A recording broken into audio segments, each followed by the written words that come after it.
A new game has become popular among the Upper East Side elite. The game is to pretend you've gone bankrupt for a month. It's a way to test the loyalty of their boyfriends to make it feel real. Not only do the challenger's friends and family help with the charade, even her company appoints a new boss. So when Chloe Thompson, the queen of the Upper East Side, dressed in a $10 t-shirt and a sanitation worker's beanie, went confidently to find her first love, she was thrown out by security at the disgusted command of Adrian Vance. She stood there in a daze for a long time before her trembling fingers dialed another number. "Ethan, I'm bankrupt. I have nowhere to go." A little girl's sweet, comforting voice came from the other end. "Mommy, don't be scared. You can have my room."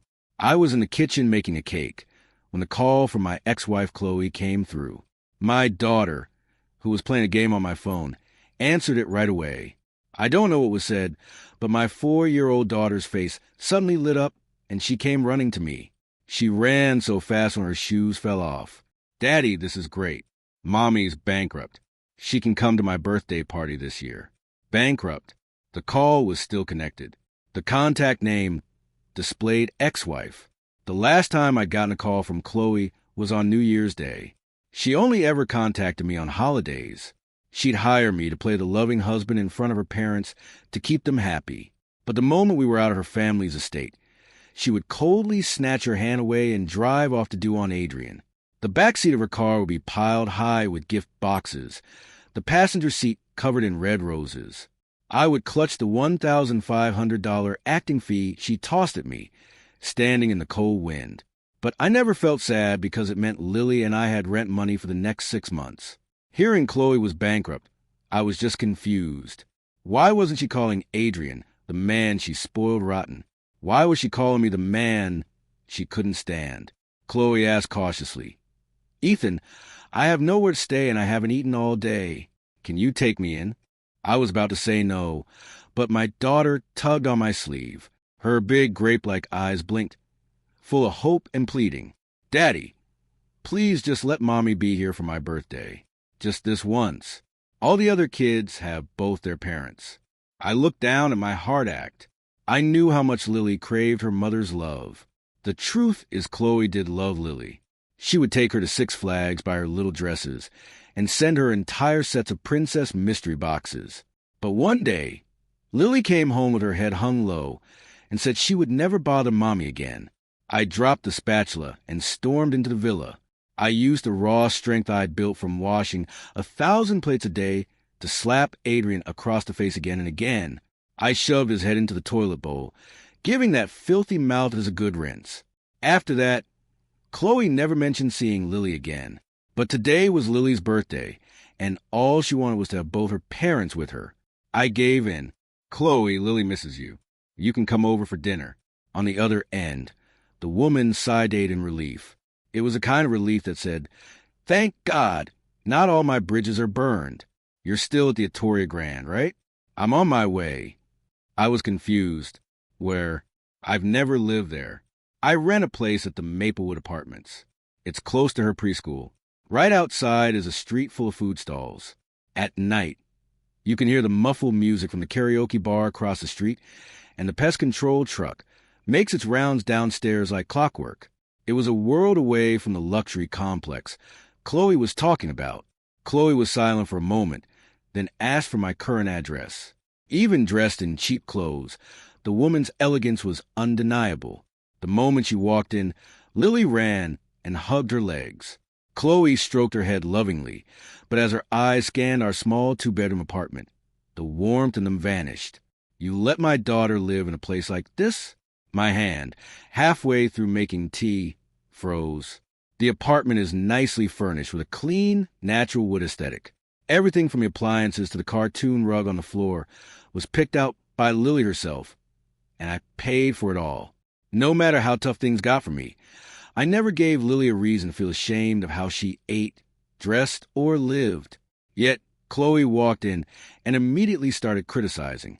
Then again, she and Adrian live in a 5000Q FT mansion. Of course, this would feel cramped to her. I dumped the tea I was making into the trash and pulled my daughter aside.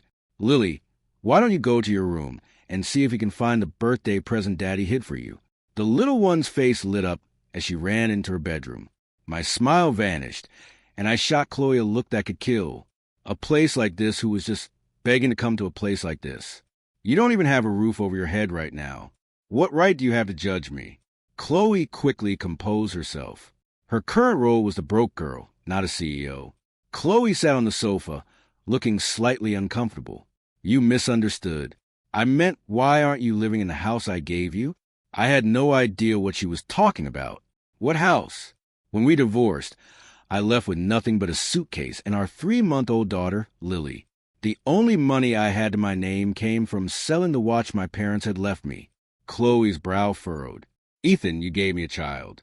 Even if I didn't love you, I would never neglect my own flesh and blood. I had Secretary Peterson buy a house for you and set aside a large settlement fund. You never received it. A house? A settlement? This was the first I was hearing of it. But I quickly put it together. I never got a thing. Are you trying to shake me down now that you're broke? Chloe narrowed her eyes, a wave of regret washing over them. Ethan, I would rather beg on the street than scam you. You're the person I've wronged most in this world. My past with Chloe reads like a soap opera. I was the orphan son of the man who had saved her father's life. The Thompson family took me in when I was 8, and Mr. Thompson treated me like his own. Mrs. Thompson was also fond of my gentle nature. And Chloe, who was 2 years older, treated me like her beloved younger brother. She'd chase off any kid who tried to bully me. She took me to see beautiful places and introduced me to all kinds of animals. She did everything she could to help me overcome the grief of losing my parents, and I poured my secret crush on her into my diary. Ethan likes Chloe. Will Chloe ever like Ethan? In my senior year of college, I got my answer. Chloe proposed to me. I was overjoyed, thinking she loved me, too. Like a fool, I went with her to City Hall. The marriage license cost $9.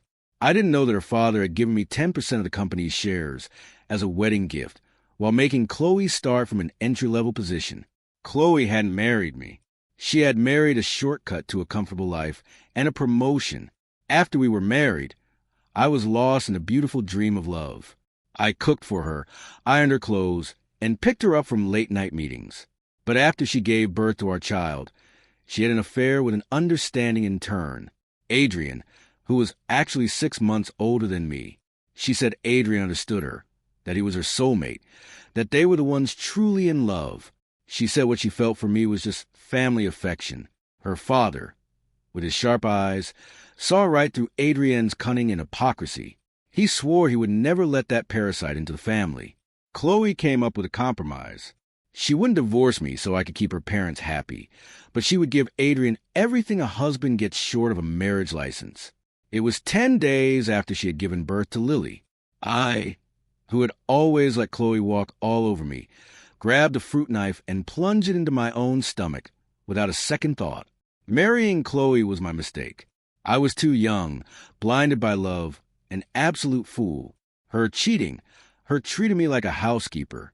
I deserved all of it. But I would die before I let her ruin my daughter's life, too. Blood pulled on the floor. Chloe froze. She was panicked, terrified, and guilty. She pressed down on my stomach, her hands shaking uncontrollably. Ethan, don't you die. I was stubborn.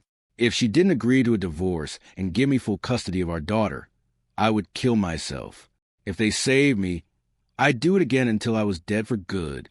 If I died, her father would make Adrian's life a living hell. To protect Adrian, Chloe signed the divorce papers.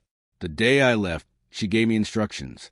We had to keep the divorce a secret, and on holidays, I had to come back and play the happy husband for her parents.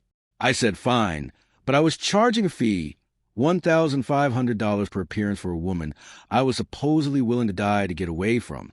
She was now in the position of having to pay me to come back. She finally lost her composure, her voice tight with anger. Have you no feelings for me at all? Is money all you care about? Fine, I won't give you a single penny. I'll wait for you to come crawling back to me. Broken begging. She was true to her word. The financial compensation, mentioned in the divorce papers, I never saw a dime of it. I was destitute for a while, But I got back on my feet on my own. I never once went to her for help. Thinking back, Chloe pressed her temples. I was just angry. You were all alone with a baby. How could I really abandon you? But your angry words were the reality of my life for 4 years. My words left Chloe speechless. She glanced around the room again. While the things in it weren't cheap, it was clearly not the home of a wealthy person. A single pair of Adrienne's socks cost hundreds of dollars. I'd been wearing the same clothes for years. Chloe picked up her phone and called Secretary Peterson. Miss Thompson, Chloe, what can I do for you? With the new boss, Secretary Peterson hadn't adjusted yet. Chloe's voice unconsciously took on its usual authoritative tone. For years ago, that house at the Atoria Grand and the $12 million settlement fund. Did you personally deliver them to my ex-husband? $12 million? That would have been enough for Lily and me to live comfortably for the rest of our lives. Secretary Peterson hesitated. Well, I'm afraid you'll have to ask Mr. Vance about that. Him again? A wave of pure hatred washed over me. Adrienne had already taken so much. If he dared to steal what belonged to Lily, I'd make him pay. At 7 o'clock, I brought the Paw Patrol cake to the table. Lily shrieked with joy. Wow, Daddy, you're the best. I love you. The parents' group chat was flooded with praise. Did your dad make that himself? It looks better than the one I custom ordered from the bakery. You're so lucky. Lily's dad is a true jack of all trades. He can do face painting, make craft projects, carve fruit, and now he makes professional-look cakes. Over the past 4 years, I've done every odd job imaginable to make money, forcing myself to become good at everything. Lily cut the cake herself, giving the first piece to me and the second to Chloe. Mommy, this is the first birthday you've ever spent with me. I'm so happy. Chloe was staring blankly at her phone, and only snapped out of it then, taking the plate with a slightly forced smile. I knew what she was thinking about. Today was also Adrienne's birthday. In previous years, she always spent it with him. My rival and my daughter sharing a birthday was no coincidence. When she was 9 months pregnant, Adrienne, no longer content with just taunting me with texts and photos, or mailing me the free samples that came with the luxury goods Chloe bought for him. He came to the hospital to provoke me in person. On his birthday that day, Chloe had given him a wedding ring and promised him the wedding of a century. He came to invite me and my unborn daughter to attend. I was so enraged, I lost my mind and confronted Chloe. The shock and stress of being found out sent her into premature labor. She hemorrhaged badly. They almost lost both her and the baby. For the first time, Chloe scolded Adrienne. Adrienne's eyes filled with tears. I just want to be with you out in the open. In the end, Chloe's heart softened and she pulled him into her arms. Hush, I'm only keeping him around to protect you. Just one wall away.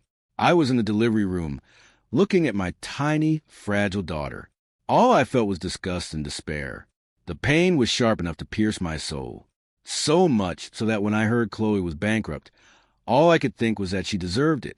After the cake, I told her to leave. Chloe looked at me pitifully. I have nowhere to go. I pushed her firmly out the door. Not my problem. Go find him. The motion sensor light in the hallway clicked on, then off again. Chloe stood outside my door for a long time. Her body slumped and she slid down against the door, her head bowed in defeat. In truth, the first person she had gone to was Adrienne. Chloe had thought that after 4 years of spoiling him, giving him anything his heart desired, Adrienne would surely be frantic to hear she was in trouble and would do anything to help. If he just offered to sell one of his properties for her, he would pass her test. She didn't want to make it. Too hard on him. Unfortunately, after sizing up Chloe's cheap outfit, Adrienne couldn't hide his look of disgust.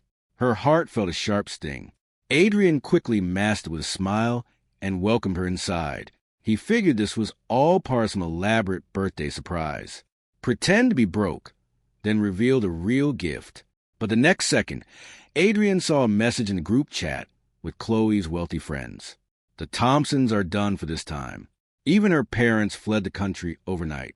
They sold the company and still owe a H100 red million.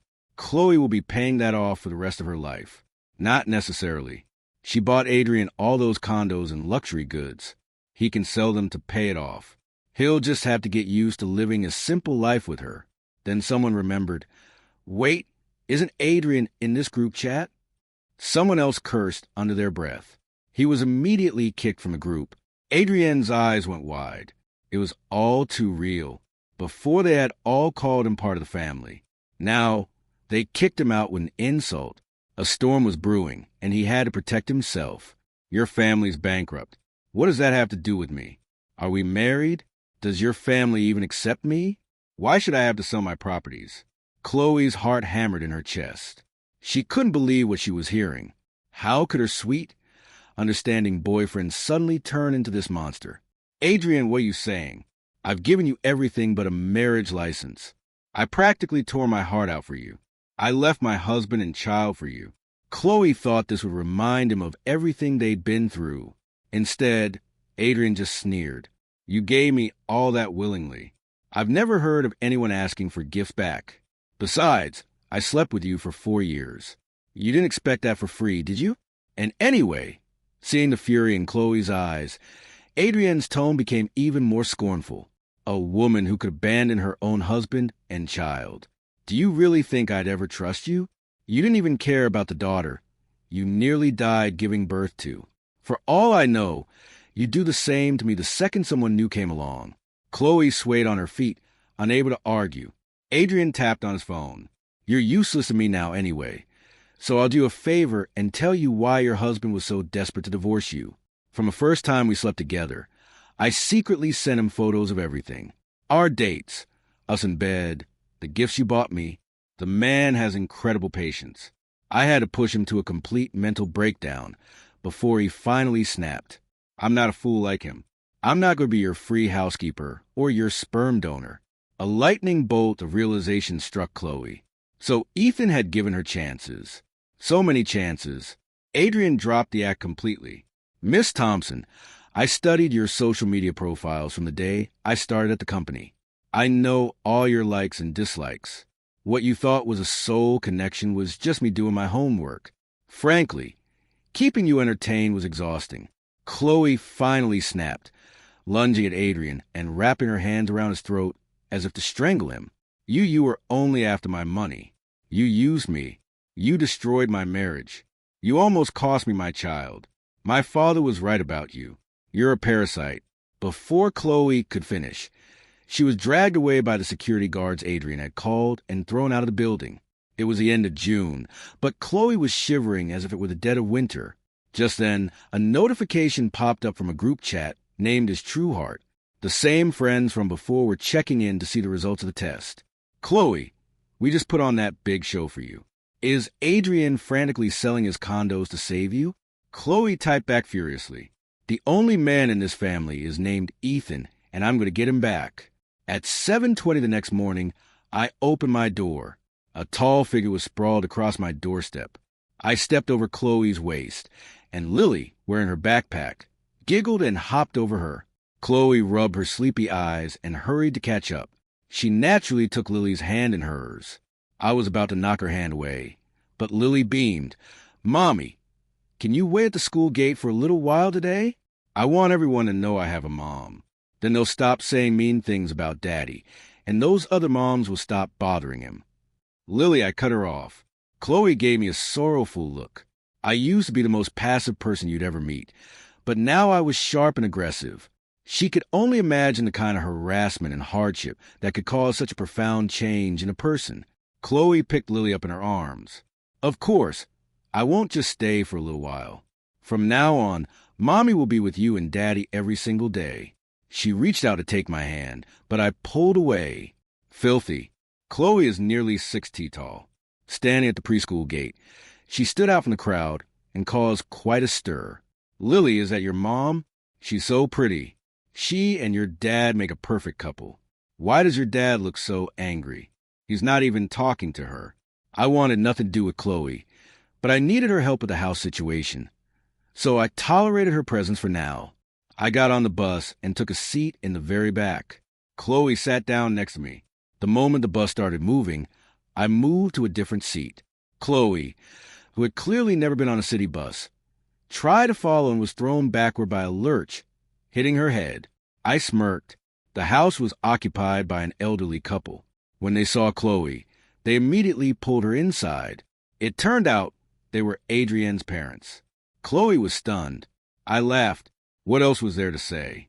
Adrienne had stolen the house meant for me and Lily and given it to his parents to live in.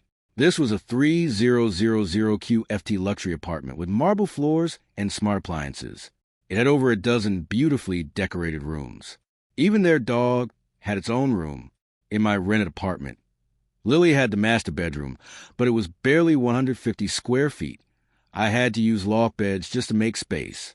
This kitchen had every gadget imaginable: a food processor, an automatic cooker, a dishwasher, a complete hands-free setup. Meanwhile, I spent my days chopping fruit at a cafe until my hands were too sore to lift. Then came home, slapped on a pain patch, and forced myself to cook dinner. The more I thought about it, the tighter my chest became until I had to squat down and force myself to breathe deeply. The exhaustion of the last 4 years hit me all at once. The first year after the divorce was the hardest. Major companies would hear I was a single father with a 3-month-old and politely turn me down. I had to take whatever cash in-hand jobs I could find at places with flexible hours. A 1-year-old is expensive and gets sick often. Money disappeared as soon as it came in. So I started working multiple jobs. I lived on coffee, often working back-to-back shifts and falling asleep in my clothes. I had no one to rely on, no family to help me out. My mind felt like a rubber band stretched to its breaking point. I was about to snap. My knees buckled. Chloe rushed to catch me, her voice full of concern. Ethan, don't think about it. I'm here now. I'll protect you. I won't let you suffer anymore. When I was a kid, other students would make fun of me for being an orphan. Chloe would always rush in and start a fight with them. I would clean her scrapes, and she would promise me the same thing, that she would protect me forever. But in the end, she was the one who brought all the storms into my life. If she hadn't lost everything, she never would have remembered the bond we once shared. Chloe was more panicked than I had ever seen her. She grabbed my shoulders and tried to pull me up. I was gasping for air like a drowning man. She said she was taking me to the hospital. I pointed to the coffee shop across the street. Just give me a sweet coffee. After half a cup of the hot, sugary drink, the color returned to my face. It's a panic attack brought on by stress. As long as I get some sugar in me, it passes quickly. Chloe stared dumbfounded, then said, "Then let me take you out for a proper meal." Wearing her $10 sneakers, she started walking toward a fancy restaurant. Pulled her back. "Aren't you supposed to be broke? You need to save your money." Chloe, who had been walking with her usual confidence, seemed to remember her role and tugged awkwardly at her cheap clothes. I took her to a greasy spoon diner. Chloe looked hesitant. Is food this cheap even edible? I understood. A single takeout order for her and Adrienne could easily cost $500. I used to be a delivery driver, making a few dollars per trip. More than once, I got an order for an expensive restaurant, but I always passed it to a coworker because the delivery address was my old home. I refused to serve my ex-wife and her lover. Now, she was devouring a $5 plate of beef stir-fry and had already finished 2 bowls of rice. I said, "Ask Secretary Peterson if that house is registered in my name and Lily's." When she confirmed, it was a huge weight lifted from my chest. Thank God Secretary Peterson was reliable. After we ate, I went straight to the county records office to report the deed as lost. 40 minutes later, I had a new copy of the deed in my hand. Owners, Ethan Miller, Lily Miller. Touching the official cover, I finally felt a sense of security. Next, I made a stop at an electronics store. An hour later, I was knocking on the door of the luxury apartment. "Sir, ma'am, I'm sorry to have to tell you this, but this apartment belongs to me and my daughter. Your son has been illegally occupying it for 4 years. I'm going to have to ask you to leave." Adrienne's parents weren't malicious people, so I tried to be polite. When they saw the deed, the color drained from their faces, and they immediately called their son. "How could you take someone else's home? You told us Chloe gave it to us out of respect. I have never taken a single thing that wasn't mine in my entire life. You have brought shame on this family." Chloe chimed in. I certainly did not. I added my own jab. He didn't just steal the apartment. Your son had an affair with my ex-wife while she was pregnant with my child, which is what destroyed my family. After our divorce, your son stole the settlement money and the apartment that was meant for me and my daughter. This very apartment you're living in. We've struggled for 4 years because of him. Adrienne's father looked like he'd been struck by lightning, stamping his feet in anguish. I then showed his father all the taunting messages Adrienne had sent me. I had saved every single one for 4 years. Chloe's ears burned with shame, and she turned away. So even a cheater knows to be ashamed of cheating. The Adrienne in those messages was vulgar, shameless, and arrogant. His father was so furious, he looked like he might have a stroke, letting out a cry of despair. How did I raise such a shameless animal? With that, he moved to kneel before me. Young man, I am so sorry for what my son has done. I stopped him before he could. Adrienne wasn't here yet. No need to kneel just yet. When Adrienne arrived, he was greeted by several hard slaps from his father. Even after the beating and the scolding, Adrienne held his head high. So, I took his woman and his apartment. So what? The world isn't fair. Am I supposed to follow your noble example and be poor my whole life? He looked at me and Chloe without a hint of guilt, even looking a little smug. Even without this place, I still have 4 other condos, 2 cars, and $30 million in the bank. Countless luxury goods. Right now, I'm the richest person in this room. You two, one is bankrupt and the other is a wage slave. You think you can fight me? I'd like to see you try to afford a lawyer. Let's see how long you can last. Adrienne was the most shameless person I had ever met. If it weren't for him, my daughter would have grown up like a princess, wanting for nothing. Adrienne was still gloating.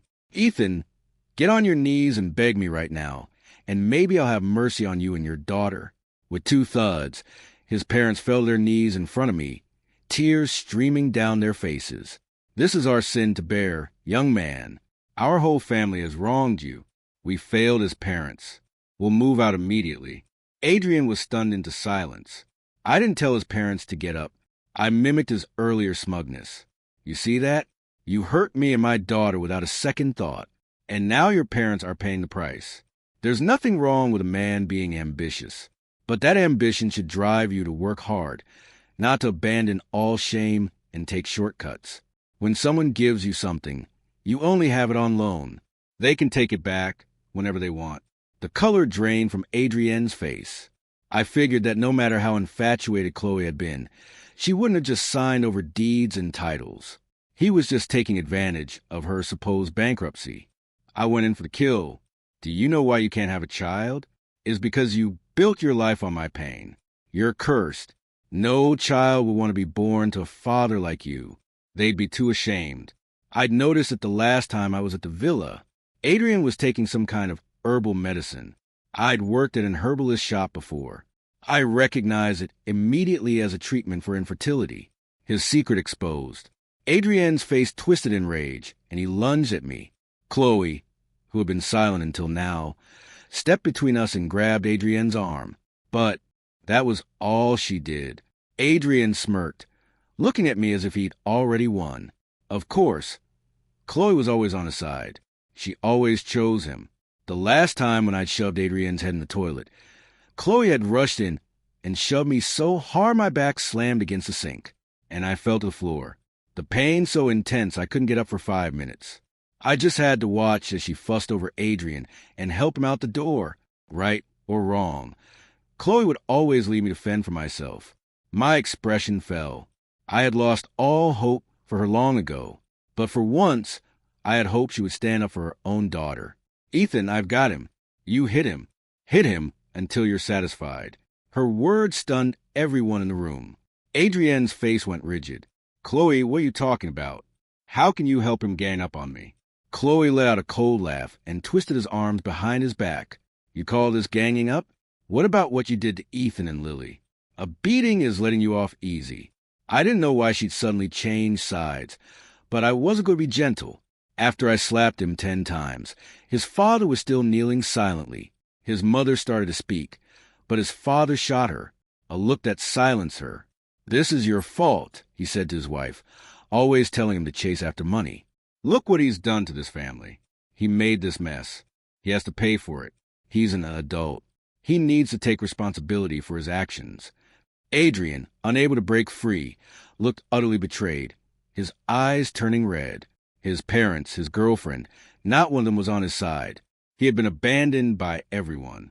A few minutes later, the police arrived. I knew Adrian would be difficult, so I had already filed a police report. I showed them the new copy of the deed. Adrian stared wide-eyed, forced to admit defeat. I grabbed his collar and the $12 million. You don't want me to press charges for fraud, do you? Give me a few days. I'll figure out a way to get it to you. With that, he left with his parents in tow, his tail between his legs. Back at the apartment, I started packing our things. Lily was clumsily trying to tape up a box. Daddy, since we're moving, can we go say goodbye to Aunt Sarah? Sarah, Chloe, who was dragging a heavy box, stopped and looked at me questioningly. I didn't know what she had to be angry about. If I wasn't still waiting for that $12 million, I would have thrown her out on the street.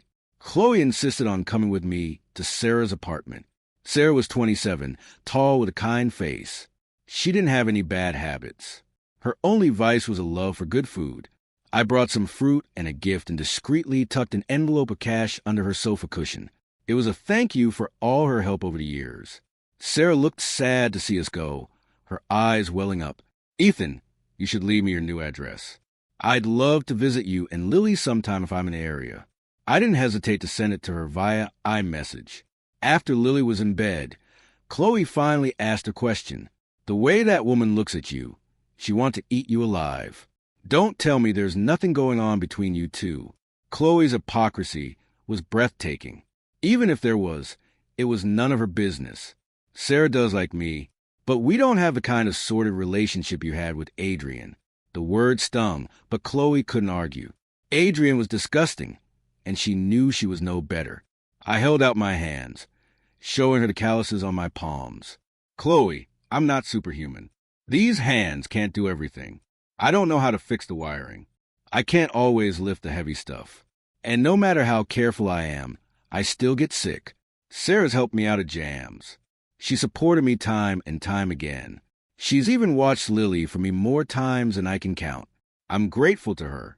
That's why I buy her dinner and give her gifts. And I don't turn her away because, honestly, I've needed the help. Chloe's accusation died on her lips, replaced by guilt. If she had ever acted like a mother or a wife for a single day, I wouldn't have been forced to rely on the kindness of a neighbor. Chloe asked with concern, "You said she helped you out of a jam. What happened?" Actually, it had a little something to do with her. It was New Year's Eve the first year after our divorce. I was working a double shift as a delivery driver. As the fireworks display started overhead, my scooter skidded on a patch of ice and I was thrown several feet. I lay on my back, feeling a warm pool of liquid spreading under my head. I looked up just in time to see the fireworks spell out a message. Adrian, I'll love you forever. I could make $6 on delivery and at least get a thank you. My heart, it seemed, was worth nothing at all. In that moment, I closed my eyes. I almost hoped I wouldn't wake up, but soon someone was helping me up. I said thanks, but they didn't need to bother. I told them I'd be fine after a minute. Sarah, who was a pastry chef, maybe felt sorry for the delivery guy working himself to death. Or maybe she was just surprised when she took off my helmet. She drove me to the hospital, paid the bill, and even brought me some hot food. A stranger's kindness got me through that miserable night. We got to talking and realized we were neighbors. After that, every time Sarah coincidentally ran into me, I pretended to be surprised. Of all the women who had shown interest in me, she was the most genuine and thoughtful. But I had stopped trusting women a long time ago. I just wanted Lily to have a good, kind woman in her life to look up to. As I finished my story, Chloe's face flushed with shame. "I'm sorry," she whispered. "I was a monster. I never thought about you or Lily. You carried everything on your own. From now on, I'm going to take care of you both." I just smiled, said nothing, and went to my room to sleep. Undeterred, Chloe updated her friends in his True Heart group chat. "Upgrade. I'm sleeping on the couch tonight." And he even took me out to eat. I'm going to be on my best behavior tomorrow. Her friends all cheered her on. One of them, who also knew me, wrote, "Why didn't you see this before? When Ethan was with you, he could have asked for money, cars, and jewelry just like Adrian did. But he never did. All he ever wanted was you. You were the one who broke him." In the middle of the night, half asleep, I got a text. Message: "I love you so much. Honey." I rolled over. Idiot. The next day, Chloe was up at the crack of dawn. She cheerfully went out to buy breakfast and then helped Lily with her hair. During the move, she did all the heavy lifting, not letting me strain myself at all. I figured she was just trying to butter me up so she could stay. She was broke and had nowhere else to go. The new apartment had plenty of space, so I let her stay for the time being. After all, I was still waiting on my $12 million. But before the money arrived, an online mob did. The moment I stepped out of my new building, I was ambushed by a group of people who started punching and kicking me. Someone had spray-painted Monster and read on our front door and dumped foul-smelling garbage on our doorstep. Lily ran out crying to help me and was shoved to ground. Chloe quickly ushered Lily back inside and locked the door before confronting the attackers. Apparently, a secretly recorded video had gone viral online. It was heavily edited with no context. It just showed two elderly people kneeling before me while I stood over them, seemingly mocking them. At first glance, it looked like a clear case of elder abuse. Adrian, his face still bruised, had done a live stream claiming I had assaulted him, thrown his elderly parents out onto the street, and was extorting $12 million from him. He had also accidentally leaked my new address, which explained the morning's attack. I understood he was trying to get out of paying me. He wanted to make it impossible for me to live in peace. The image of the kneeling parents was incredibly inflammatory. If his parents stuck to the story, it would be my word against theirs. As soon as I realized his plan, I called the police. The attackers were arrested quickly. Then I created a new social media account and uploaded a 3-hour-long video. It was a complete, unedited footage of the entire incident from that day. The video and audio were crystal clear, capturing every word. It was recorded on a micro camera I'd picked up at that electronics store. I had secretly placed it on a bookshelf opposite the sofa when I first walked in, just in case things got messy. In the last 4 years, I dealt with more than my fair share of crooks and liars. I had learned the hard way to always protect myself. As soon as the video was posted, the tide of public opinion turned. Adrian, who had manipulated people's sympathy, was flooded with furious comments. So, it was the wronged husband confronting the homewrecker and the rightful owner evicting a thief. If it were me, I would have hit him harder. That snake knows how to twist the truth. Does this guy have any shame using his own parents like that? What do you expect from a homewrecker? But I wasn't finished. I screen recorded every single taunting message Adrian had sent me 4 years ago. I paired them with a detailed account, including photos of the hardships my daughter and I had faced over the last 4 years. I could have exposed Chloe's affair years ago. I held back not for her sake, but to protect her parents' reputation and their company. They had been like parents to me, and I owed them a great debt. But now, with the company supposedly gone and her parents out of the country, they were insulated from a fallout. I had no reason to hold back anymore. If Adrian wanted to play dirty, I would bury him. After making sure Lily was off the internet, I hit post. Adrian's comment section exploded. My God, this guy is the king of homewreckers. It wasn't enough to steal his wife and his money. He had to steal the house and settlement meant for his daughter, too. Shameless. You love sending pictures of yourself in bed to the husband? Why don't you just become a porn star? Did your parents teach you no shame? You drove the husband to a mental breakdown and nearly killed the mother and child during childbirth. You're a real piece of work. I hate homewreckers more than anything. I'm coming to find you. Adrian was so scared, he didn't leave his apartment for days. The backlash also hit Chloe and the Thompson Corporation. Hey everyone, I screenshotted all the cheater and her boy toys romantic Instagram posts. Look, while the husband and daughter were suffering, these two were on vacation.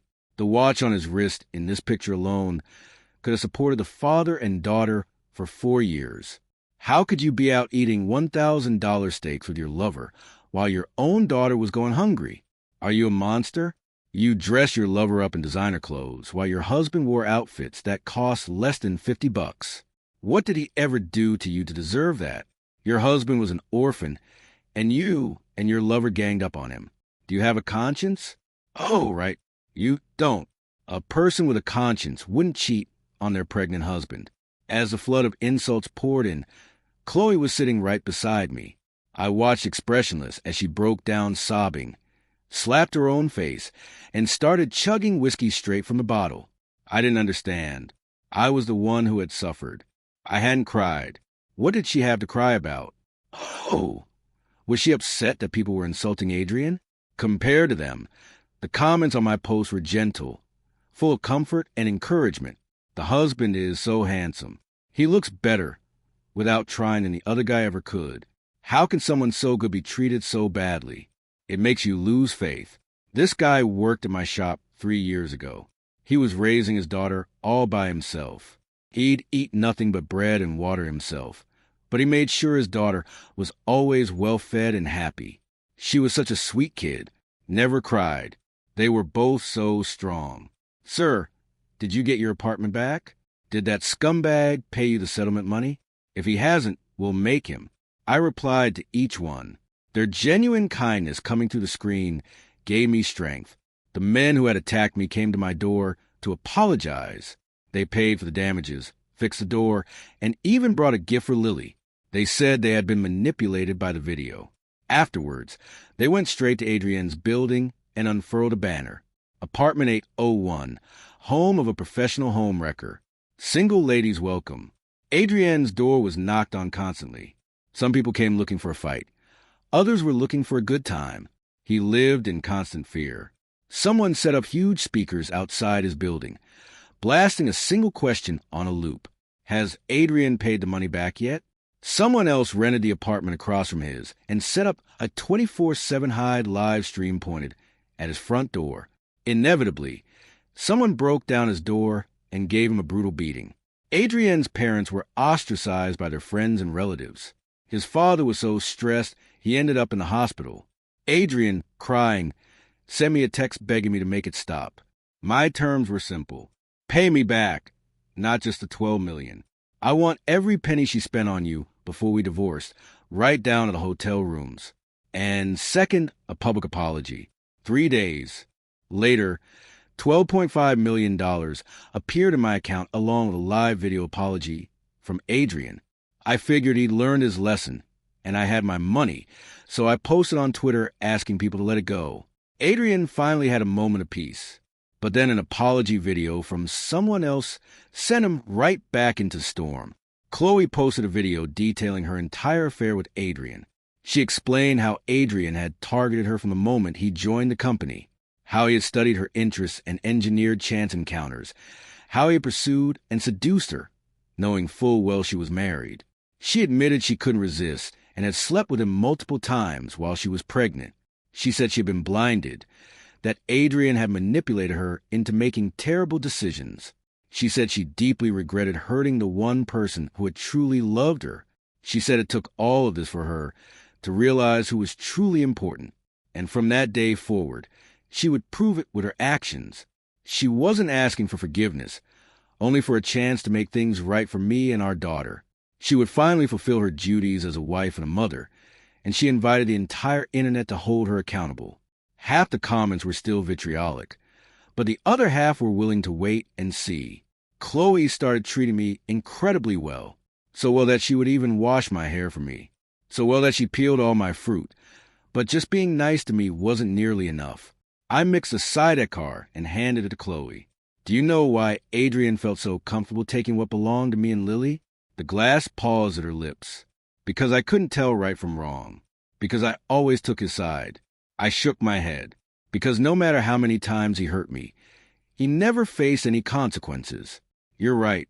She downed the drink in one go. 2 days later, Chloe filed a lawsuit against Adrian, demanding the return of every asset she had ever given him. Her legal team was ferocious. I asked her how she could afford them. She said they were working pro bono. They had contacted her, hoping to use a high-profile case to make a name for themselves. Adrian was able to return some of the condos, cars, and luxury goods. But his daily expenses had been extravagant. Everything he had taken, he was now being forced to give back. He ran out of assets to liquidate, but if he couldn't pay with money, there were other ways to pay. Chloe's final gift to Adrian was a pair of silver bracelets and a long stay in a State F food facility. The internet cheered. Justice had been served. Chloe considered everything she got back from Adrian to be tainted. So she sold it all. She tried to give me the $75 million she made as an apology. I gave it back to her. The money I have is more than enough. Your family is bankrupt. You should use this to pay off your debts or start a new business. Work hard and bring your parents home. It must be hard for them to be away. My reaction surprised Chloe, but on reflection, she probably shouldn't have been. I loved her parents dearly. She took the money back. Okay, I'll consider a loan. Chloe sent a screenshot of our conversation to her group chat. He gave the $75 million back to me. This true heart chat exploded. Amazing. Chloe, your little game actually worked. You found out who was for real. Holy crap. $75 million. Where did you find a guy like that? Were you blind? How did you ever let him go? Ethan has been through so much. You really owe him. Don't lie to him anymore. The group's name, his true heart, seemed incredibly ironic. Can you really find a true heart through deception? A few days later, Chloe confessed she wasn't broke. The whole thing had been a test for me and Adrian. I was surprised, but it was good news. Her parents were fine. Adrian had shown his true colors, and Lily had her mother back. I asked what the prize for the game was. A diamond ring. It's worth about $8 million. I helped you win it, so it's mine. Seeing that I wasn't angry about the deception, Chloe's face lit up. Of course, honey, she said it so naturally. She touched my wrist, noticing it was bare. That afternoon, Chloe dragged me to the mall for a shopping spree. Watches, clothes, bags. I accepted everything she bought for me, even throwing a few compliments like Adrian used to. She was ecstatic to be spending money on me, dressed in a designer suit and covered in expensive accessories. I looked like a new man. Chloe posted a photo of me on Twitter, and the comments rolled in. Now that's more like it. Keep spoiling your husband and child just like this. We'll be watching. In the days that followed, Lily and I were either at Disney World watching the fireworks, in D.C. for the cherry blossoms, or in Florida eating key lime pie. Our happiness was plain to see. The online critics slowly started to back off. Seeing the Thompson Corporation's reputation recover and its stock price climb, I could finally relax. I made a call to her father. The day the game officially ended, I got the diamond ring and was added to Chloe's group chat with her friends. Wearing that ring, I went to see the person Chloe had originally intended to give it to. Adrian looked pale and gaunt, a fresh cut on his forehead. I spoke first. Did you know Chloe was just pretending to be bankrupt? It was all a test. Adrian stared at me for 2 seconds, then his face contorted with rage. What are you talking about? She was pretending? Impossible. Her friends all cut her off. I even went by her office. There was a new CEO. She hired him. Adrian shook his head, looking utterly defeated. Then he looked at my designer clothes, an expensive watch, and understood. They were the spoils of victory. So, you passed the test. You were willing to pay off her debts. I guess it's true what they say. Fortune favors the foolish. I smiled and changed the subject. You know, you're not without talent. You could have made a good life for yourself on your own. At least you wouldn't be in here. You can't rely on women, you know. In the end, they only love themselves. A bitter smile touched Adrian's lips, and then 2 tears streamed down his face. I never meant to take your house or your money, he said, his voice cracking. But I couldn't stand it. Why was she sleeping in my bed, but warning me that you could never find out? Why did you have to force the divorce when she didn't want it? Why did she give you so much money after you left?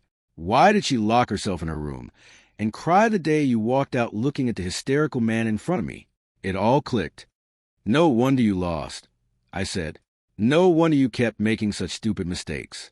Maybe it was just a little, but Adrian had actually fallen in love with Chloe. As for why Chloe was being so good to me, it was probably because of something else. Back when I was hopelessly in love with her, Chloe had handed me a share transfer agreement. She told me it was for the wedding plans and asked me to sign. I pretended not to even read it and signed without a second thought. Back then, I loved her so much I would have given her anything to help her succeed. Chloe had always known that I didn't care about money. I only cared about her. But what did that matter? She still fell in love with someone else. Her coming back to me now only meant she had finally realized how rare true devotion was. But my love for her had died long ago. It died the moment I saw our daughter tiny and fragile as a kitten, while Chloe was out in the hallway being comforted in Adrienne's arms. At the end of the summer, Chloe produced a document, her hand covering the top half. It's Lily's school transfer form. Just sign at the bottom. Her eyes were soft, her smile gentle. I could clearly see words like 20% shares and transfer, but I feigned disinterest and signed my name quickly. Chloe slipped the document into my bag, her eyes full of adoration. I knew her next move would be to propose getting back together. I smiled. "Thank you, Chloe." She flinched slightly at my tone, then suddenly pulled me into a tight hug. "Ethan, don't be like that. I want to be with you. You know, I love you. The divorce, it wasn't for Adrienne. It was because I was scared you'd hurt yourself again. You made it clear you'd rather die than be with me. I have pride. You know, I want to come find you, but I didn't know how to. Her excuses were so absurd. I almost laughed. She was just greedy. She wanted us both. It's just that my actions back then had been too decisive, and her pride couldn't handle it for 4 years. But I had already moved on. Chloe, I was confused back then. I thought I was in love with you, but it was just a deep family bond. You'll always be family to me." The words hit her like a bullet for years too late. She shook her head frantically. "No, that's not true. You love me. I can feel it. You've just been through too much pain. We can take some time. We can get back what we had, can't we?" I asked, my voice perfectly calm. "If Adrienne had passed your test, you never would have called me, would you?" Chloe opened her mouth, but she couldn't deny it. She had imagined that other outcome. I nodded, feeling nothing at all. "Chloe, I need to go help Lily get ready for her new school." As I walked out the door, I faintly heard her say, "If I didn't love you, why would I have married you?" That was her question to answer, not mine. All I knew was that 20% of the company's shares would yield dividends of over $100 million a year. I had traded $75 million for a fortune. It was a very good deal. I had discovered that his True Heart group Chat Today Chloe had been crying over the online comments. She had drunk herself into a stupor. A notification had popped up on her phone. "Chloe, this has gotten so huge. Are you still going on with the test?" On an impulse, I kept reading. I never would have guessed that my own birthday was her password. And that's how I learned about their little game. I learned that Adrienne had lost her favor because he had failed the test, which meant I had to win. Knowing Chloe's generous nature, I knew that by turning down $75 million, she would end up giving me much, much more. So I put on a performance of a man who cared nothing for money, and I earned her complete trust. How ridiculous. A group of rich kids who played with people's emotions, and they called their group his True Heart. A true heart. What's that worth? Money is what matters. Having money is everything. With money comes security, confidence, power, and options. On the way home, I bought myself a new professional-look suit. I would need it when I started my new position at the company next week. Yesterday, her father had given me a reward of his own. He had asked me to run one of his subsidiary companies. On the way, I stopped at a toy store and bought the designer toy Lily had been wanting for months. I wondered how I was going to explain to her that from now on, Mommy was going to be Aunt Chloe, but Lily took it in stride. "It's okay, because Mommy's a traitor, right?